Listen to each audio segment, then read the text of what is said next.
ஆண்டவர் தம் திராட்சை தோட்டத்தில் அத்திமரம் ஒன்றை நட்டு வைத்தார். ஆண்டவர் எகிப்திலே பாரவோன் என்கின்ற மன்னனுடைய அந்த அரண்மனையில் அத்திமரம் என்கின்ற மோயிசனை நட்டு வைத்தார். முதல் வாசகம் நற்செய்தி வாசகம். ரெண்டையும் ஒரு ஓமையாக நாம் எடுத்து வாசித்தோம் என்றால் நமக்குள்ளே ஒரு வியப்பு பரவுகிறது. தோட்டம், திராட்சை தோட்டம், நட்டு வைத்ததோ அத்திமரம். பிரியமானவர்களே, எகிப்து நாடு எகிப்தியர்களின் நாடு. அங்கே 400 ஆண்டுகளாக இஸ்ராயல் மக்கள் அடிமைகளாக இருக்கிறார்கள். இறுதியாக பாரவோன் மன்னன் இந்த இஸ்ராயல் மக்களுக்கு பிறக்கின்ற ஆண் குழந்தைகளை எல்லாம் கொன்றுவிட வேண்டும் என்று சொல்லிவிட்டான். அதிலே ஒரு விதையை எடுத்து மோயிசன் என்கின்ற பெயரோடு இந்த பாரவோனின் அரண்மனையில் வளர்த்து வந்தார். கனி கொடுக்கும் என்று காத்து கொண்டிருந்தார். பாரவோன் அரண்மனையிலே மோயிசன் வளர்ந்தார். சுகங்களுக்கு மத்தியிலே வளர்ந்தார். இன்பங்களுக்கு மத்தியிலே வாழ்ந்தார். அவருக்கு பணிவிடை செய்வதற்கு 1000 பேர் இருந்தார்கள். ஃபேரோ என்று தான் அவரை அழைத்தார்கள். அவரோ சொகுசு குதிரைகளில் பயணப்பட்டார், பல்லக்குகளில் வலம் வந்தார், ராஜாங்கம் செய்தார், கீழிருந்த அடிமைகளை வேலை வாங்கினார். இதோ சொகுசு பஞ்சு மெத்தைகளிலே தூங்கினார், பெரிய பெரிய அரண்மனைகளிலே வாசம் செய்தார். எல்லா விதமான கலைகளையும் கற்றுக்கொண்டார். போர் பயிற்சி, வாழ் பயிற்சி, குதிரை ஏற்றம், இதோ மொழிகளில் பேசுதல், அரண்மனை சார்ந்த அந்த அதிகாரிகளோடு உரையாடுதல், அவர்களை அதட்டுதல் என்று எல்லாம். ஏனெனில் இந்த அத்திமரத்தை வளர்த்தது, வளர்க்கின்ற பொறுப்பு இருந்தது இந்த பாரவோனின் மகளிடம். எனவே அவர் இன்னும் செல்ல பிள்ளையாய் வளர்ந்தார். பிரியமானவர்களே, அத்திமரம் கனி தரவில்லை. ஆண்டவர் எதிர்பார்த்த கனி இல்லை. ஏனெனில் அந்த இடத்திலே கடவுளின் பிரசன்னம் இல்லை. கடவுளை மோயிசன் அறிந்திருக்கவில்லை. நம்முடைய வாழ்க்கையிலும் நம்மை ஆண்டவராகிய கடவுள் இந்த உலகம் என்கின்ற திராட்சை தோட்டத்திலே ஒரு அத்திமரமாக நட்டு வைத்திருக்கிறார். அவர் நமக்கு தேவையான எல்லா ஆசீர்வாதங்களையும் வளங்களையும் வளமைகளையும் தந்திருக்கிறார். நாம் கனி தருகிறோமா? கனி தரவில்லை என்று சொன்னால் ஆண்டவர் என்ன சொல்லுகிறார்? அவ்வளவுதான், மோயிசன் கதை முடிந்தது, போதும். நான் இவனை நம்பி கொண்டிருந்தேன், இவனுக்கு எல்லாம் கொடுத்து பார்த்தேன், ஆனால் பலன் விளையவில்லையே. நான் எதிர்பார்த்த அந்த ஆசீர்வாதத்தின் வாழ்வு இவனிடமிருந்து வெளிப்படவில்லையே. கடவுளின் பிரசன்னம் ஒதுங்கி விட்டது. மோயிசன் கொலை செய்தான், தவறு செய்தான். கடவுளின் பிரசன்னத்தை விட்டு நாம் விலகுகிற பொழுது, அல்லது கடவுளின் பிரசன்னம் இந்த அத்திமரத்தை விட்டு விலகுகின்ற பொழுது, நம்மை விட்டு ஒதுங்குகிற பொழுது, நாம் சாத்தானின் பாவச் சகற்றில், சேதியில் விழுந்து விடுகிறோம், பலவீனங்களில் விழுந்து விடுகிறோம். அவ்வளவுதான் என்கின்ற அளவிற்கு பயம் நம்மை கவ்விக்கொள்ளுகிறது. வாழ்க்கையின் பயணத்திலிருந்து ஓடுகிறோம்.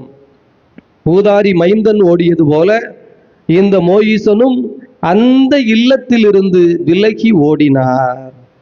பிரியமானவர்களே, இப்போது கடவுள் முழுவதுமாக விட்டு விடுவதில்லை. நம் ஒவ்வொருவருக்கும் ஒரு இரக்கத்தின் காலத்தை கடவுள் தருகின்றார். பாவம் செய்கின்ற ஒவ்வொருவருக்கும், குற்றம் செய்து அவரது நிழலில் இருந்து ஒதுங்கிவிட்ட, ஓடிவிட்ட எந்த ஆன்மாவிற்கும் ஆண்டவர் கிரேஸ் பீரியட் என்று சொல்வார்கள். ஃபுட்பால் விளையாடுவாங்க, 2 டீமும் ஒரே மாதிரி கோல் போட்டிருந்தா ஒரு கிரேஸ் பீரியட் கொடுப்பார்கள். சரிப்பா, இன்னொரு 10 நிமிஷம் விளையாடுங்க, எவன் ஜெயிக்கிறியோ அவன் கப்பை பெற்றுக்கொள்ளலாம். அதுபோல நாமும் அழிக்கப்படுவதற்கோ வீழ்ந்து விடுவதற்கோ எல்லாம் செய்து விட்டோம். ஊதாரி மைந்தனுக்கு ஒரு கிரேஸ் பீரியட் வந்தது. மீண்டும் போனால் என்ன, மீண்டும் சந்தித்தால் என்ன? இயேசுனுடைய ஓமைகள் பெரும்பாலும் பழைய ஏற்பாட்டை கொஞ்சம் மாற்றி நாம் புரிவது போல் சொல்வார். இன்றைக்கு 2000 ஆண்டுகள் கழித்து இன்னும் அவற்றை நாம் புதுப்பிக்க வேண்டும். எனவேதான் நான் ஆரம்பித்தேன், இந்த மோயிசன் தான் இந்த அத்திமரம். கனிதரவில்லை, வெட்ட வேண்டிய நிலைக்கு வந்து விட்டது, அருள் இழந்த நிலை. இன்று நாம் இந்த அத்திமரம் என்ன நிலையில் இருக்கிறோம், எப்படி இருக்கிறோம், சிந்தித்து பார்க்க வேண்டும். பிரியமானவர்களே, இயேசு என்கின்ற இரக்கத்தின் கருணையின் வடிவான ஆண்டவர் சொல்லுகிறார், வெட்ட வேண்டாம், அழிக்க வேண்டாம். பாவி அழிய வேண்டும் என்பதல்ல, பாவி சாக வேண்டும் என்பதல்ல, மாறாக தன் தீய சிந்தனையிலிருந்து, தீய வழியிலிருந்து உண்மையை அறிந்து, நன்மையை தெரிந்து, கடவுளின் பால் மனம் மாறி வர வேண்டும் என்பதே தந்தையின் திருவுளம் என்று நமக்கு இயேசு சொல்லித் தருகிறார். எனவே அவர் திருவுளம் பலன் வேண்டும். எனவே 2 வார்த்தைகள் தான் மனமாற்றத்தை சொல்லித் தருகிறது. திரும்பி வர வேண்டும், திருந்தி வர வேண்டும். திரும்பி, திருந்தி, இந்த 2 வார்த்தை இன்று நம்முடைய மனதில் ஆழமாய் பதிந்தால் மனமாற்றம். இந்த மோயிசன் ஓடியது போல ஊதாரி மைந்தனும் ஓடினான். இப்போது திரும்பி வருதல். நமக்கு இந்த தவக்காலம் திரும்பி வருவதற்கு ஒரு வாய்ப்பை தருகிறது. முடிஞ்சதுதான் கடவுள் சொல்லல. இயேசுவின் ரத்தம் இருக்கிறது, சிலுவை இருக்கிறது. ஆகவே என் அன்பு குழந்தாய், நினைத்தால் இந்த 40 நாட்களை பயன்படுத்திக் கொள். என்ன செய்யணும்? கொத்து, புண்படுத்து, உன்னை நீயே கொத்தி, உன்னைக்குள் நீயே உரம்போடு. அப்போ மோயிசன் அரண்மனை சுகத்தில் இருந்து ஆடு மேய்க்கின்ற, பாருங்க, இங்க அவருக்கு கீழே நிறைய பேர் இருந்தாங்க. இவர் போட்ட பிச்சையில நிறைய பேர் சாப்பிட்டாங்க. இப்போ இவர் இன்னொருத்தரிடம் போய் ஆடு மேய்த்தார். ஊதாரி மைந்தன் இன்னொருத்தரிடம் போய் பன்றி மேய்த்தான். எவ்வளவு அழகாக பொருந்தது பாருங்க விவிலிய வார்த்தைகள். அந்த ஆட்டு வருமானத்தை கொண்டு ரோமத்தை கத்தரித்தோ, ஆட்டு பால் எடுத்தோ, அல்லது அந்த ஆட்டை விற்றோ மோயிசன் சாப்பிட வேண்டிய நிலைமை. இந்த ஊதாரி மைந்தனோ பன்றிகளுக்கு போடுகின்ற நெற்றுகளை கொண்டு தன்னுடைய வயிற்றை நிரப்ப விரும்பினான். சிந்தனை உள்ளே ஓடுகிறது. என்னதான் பிரச்சனை? ஏன் இப்படி? பிரியமானவர்களே, இந்த தவக்காலத்தில் நாமும் பாவத்தின் சகதியிலே பாவத்தின் சம்பளத்தை சாப்பிட்டு கொண்டு, பாவத்தினால் கிடைக்கின்ற இந்த உலக வாழ்க்கையை அனுபவித்துக் கொண்டு, பன்றி மேய்ப்பவனை போல, ஆடு மேய்ப்பவனை போல, இந்த மோயிசனை போல, இந்த ஊதாரி மைந்தனை போல, இதோ இழிநிலையில் உணவை பெற்று, வாழ்வை பெற்று நமக்கே சில சமயம் தோன்றுகிறது, சி, என்ன வாழ்க்கை வாழ்கிறோம்? எதற்கு இந்த பாவப்பட்ட ஜீவன், பாவப்பட்ட வாழ்க்கை? நல்ல வாழ்க்கை என்கின்ற, உயர்ந்த வாழ்க்கை என்கின்ற, உண்மையை தெரிந்த, வாய்மையை அறிந்த, சத்தியத்தை உணர்ந்த ஒரு வாழ்க்கை நமக்கு வராதா? கடைசி வரை பொய்யிலும் புரட்டிலும், கடைசி வரை சூழ்ச்சியிலும் தந்திரத்திலும், வாழ்வின் கடைசி கட்டம் வரை இதோ இந்த ஆடுகளுக்கும் இந்த உலகத்தில் இருக்கின்ற ஏனைய காரியங்களுக்கும் தானா என்னுடைய வாழ்க்கை? பிரியமானவர்களே, அப்படிப்பட்ட ஒரு சிந்தனை நம்மை கொத்துகிறது, புண்படுத்துகிறது. நம்மை, நிலத்தை கொத்துனா என்ன அர்த்தம்? அதை புண்படுத்தி, கஷ்டப்படுத்தி, அதனால்தான் இந்த தவக்காலத்திலே நாம் ஒரு சந்தி இருக்கிறோம், நடைபயணங்களை மேற்கொள்ளுகிறோம், தவ முயற்சிகளை மேற்கொள்ளுகிறோம், நம்மை நாமே தாழ்த்தி கொள்ளுகிறோம், நாமே நம்மை பணிந்து கொள்கின்றோம். எல்லாம் என்னது? கொத்தி உரம்போடுதல்.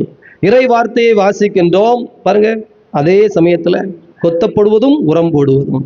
எனவே இறை வார்த்தையை வாசிக்கிறோம், தியானிக்கிறோம், நிறைய பிரசங்கங்கள் கேட்கிறோம், நம்மை நாமே ஆண்டவருடைய வார்த்தையை குறித்து உள்ளே உள்ளே உள்ளே என்று தியானிக்கின்றோம், இறங்கி நிற்கின்றோம். இப்போது இந்த திரும்பி வருதல் என்பது எப்படி நடக்கும் அப்படின்னா, வலிமையாக நடக்கும், வல்லமையாக நடக்கும். எனவே இந்த மோயிசன் இப்போது தன்னை தயார்படுத்துகிறார். எப்போது? இறை அனுபவம் கிடைத்தால். இறை அனுபவம் தான் நம்மை தயார்படுத்தும். எனவே மோயிசன் அங்கிருந்தது சரியல்ல. எனவே பயிற்சிக்காக ஒரு தளம். எனவே கடவுளும் பார்ப்பாரு சில சமயத்துல. எனவேதான் இந்த நற்செய்தியில ஒரு விளக்கம் இருக்கு வருங்க. கோயில் கோபுரம் இடிஞ்சு விழுந்தவன் எல்லாம் பாவியா? அல்லது பலி செலுத்திக்கிட்டு இருக்கும் போது கொட்டப்பட்டா அவன் பாவியா? அவனை விட உயிரோடு இருக்கிறவங்க எல்லாம் பாவி இல்லையா?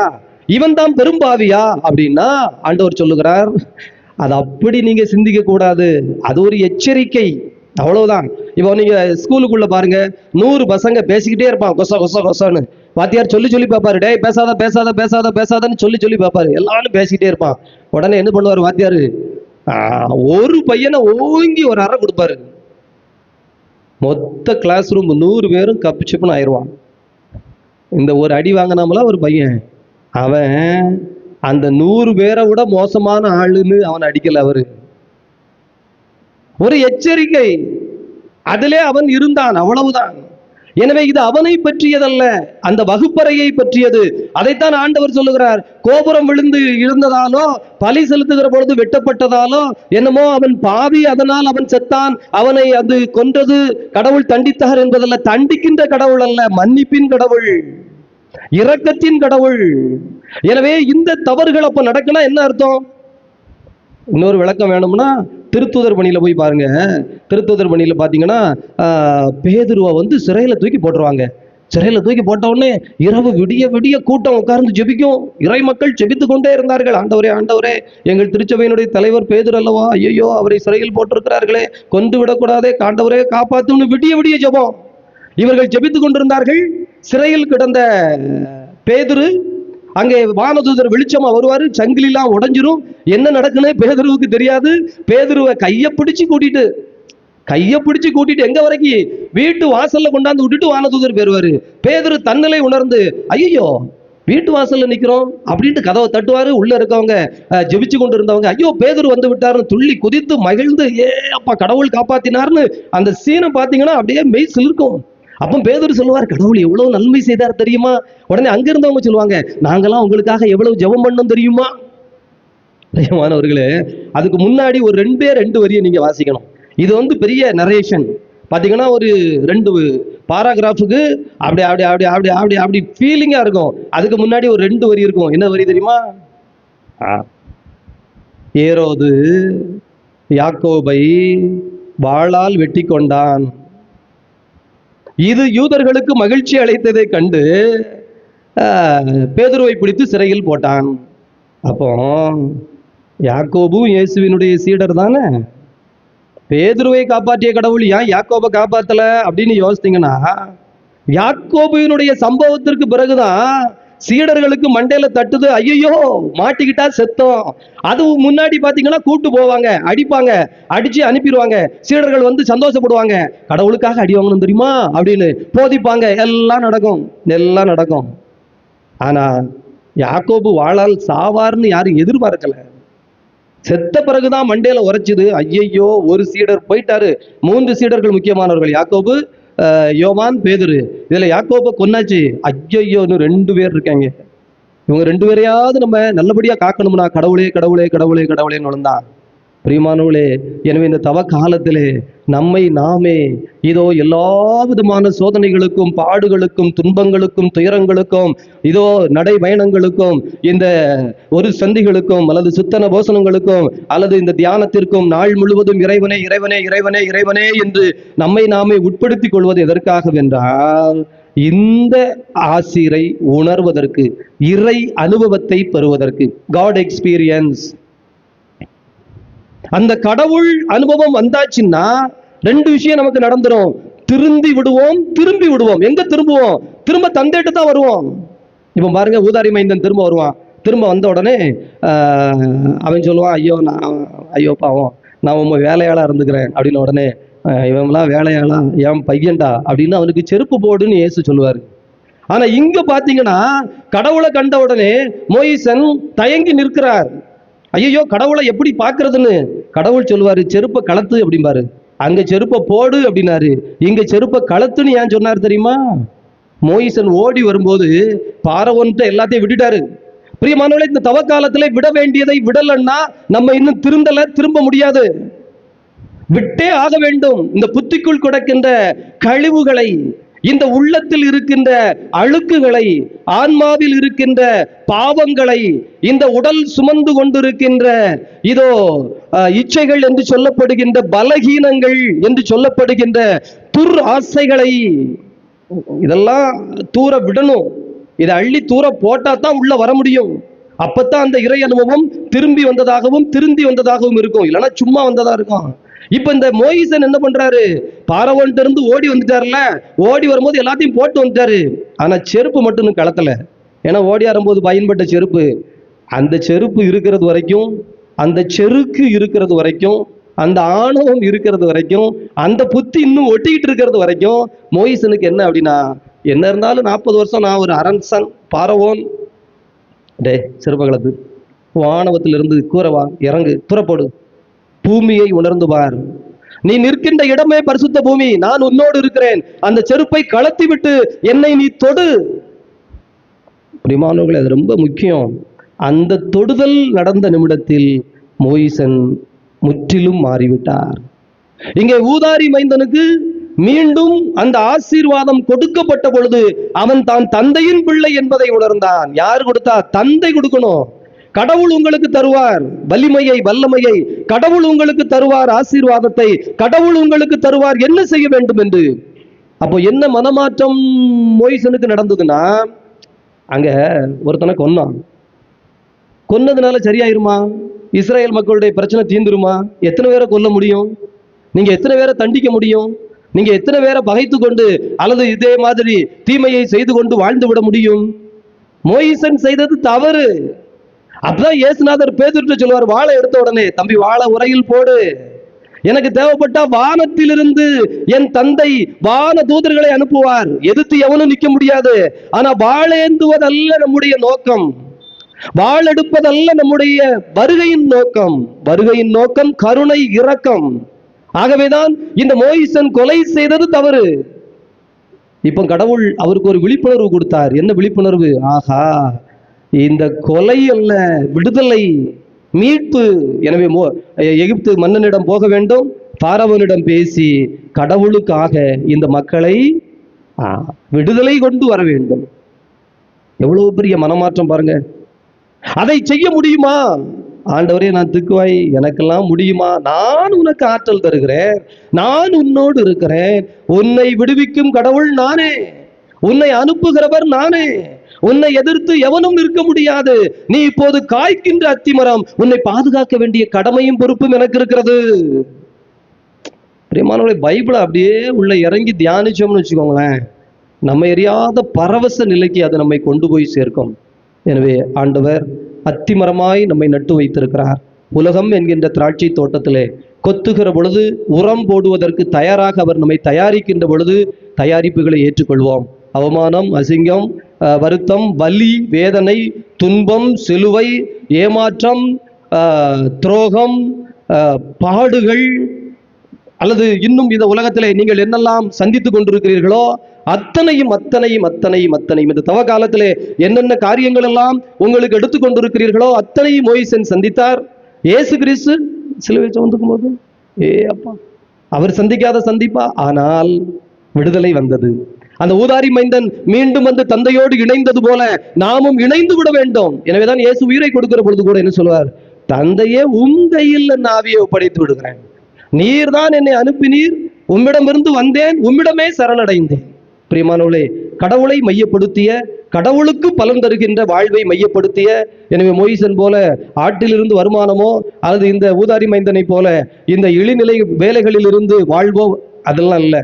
அவரே என்று நிற்கிற பொழுது அவர் நமக்கு அத்தனை எருக்களையும் உரங்களையும், எரு என்பது இறை வார்த்தை, இறை சம்பந்தப்பட்ட தியான வார்த்தைகள், உரைகள், விவிலிய வார்த்தைகள். கொத்துதல் என்பது அதை பண்படுத்துவதற்காக செய்கின்ற காரியங்கள். மோயிசனுக்கு நடந்ததை போல, இயேசுவுக்கு நடந்ததை போல, சீடர்களுக்கு நடந்ததை போல நமக்கு நடக்கிற பொழுது நாம் அப்படியே நின்னோம்னா கனி தருவோம்.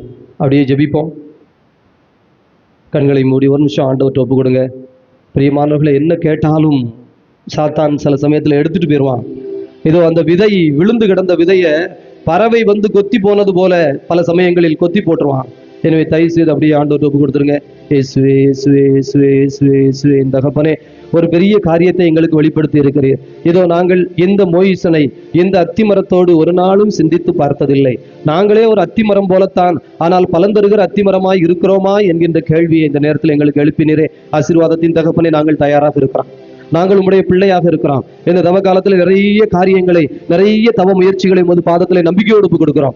எங்களை ஆசீர்வதியும், எங்கள் குடும்பத்தை ஆசீர்வதியும், எங்கள் அன்பியங்களை ஆசீர்வதியும், எங்கள் பக்த சபைகளை ஆசீர்வதியும், எங்கள் பங்கை ஆசீர்வதியும், எங்களுடைய மறை மாவட்டத்தை ஆசீர்வதியும், எங்களுடைய இந்த உலக திருச்சபையை ஆசீர்வதியும். ஆசீர்வாதத்தின் தகப்பனே, ஒரு இடத்திலிருந்து மாற்றம் ஆரம்பிக்கின்ற பொழுது மோயிசனிடம் ஏற்பட்ட அந்த ஒரு மாற்றம் இஸ்ராயல் மக்களின் விடுதலைக்கு மாற்றமாய் இருந்தது போல, இதோ எங்கள் ஒருவருடைய உள்ளத்திலிருந்து ஆரம்பிக்கின்ற அந்த மாற்றம், இதோ திருந்தி வருகின்ற அந்த காரியம் உலகத்திலே பலருக்கு பலன்படும். பல காரியங்கள், பல ஆன்மாக்கள் மீட்கப்படுவதற்கு அது அருளாய் இருக்கும். நாங்கள் எங்களையே அர்ப்பணிக்கிறோம். ஆசீர்வாதத்தின் தகப்பனே, பலன் தருகின்ற உமக்காக தூய் ஆவியின் கனிகளால் நிரப்பப்பட்டு நிற்கின்ற பலன் தருகின்ற அன்பினாலும் இரக்கத்தினாலும் மன்னிப்பினாலும் கருணையினாலும் ஆசீர்வாதத்தினுடைய தன்மைகளினாலும் இறை வார்த்தையினாலும் பொறுமையினாலும் நன்னயத்தினாலும் நன்னடத்தையினாலும் இதோ உமது பாதத்திலே இதோ பொறுமையோடு கூட ஆசீரோடு கூட பலன் தருவதற்காக அனைத்தையும் தாங்கிக் கொள்ளுகிற இந்த தவக்கால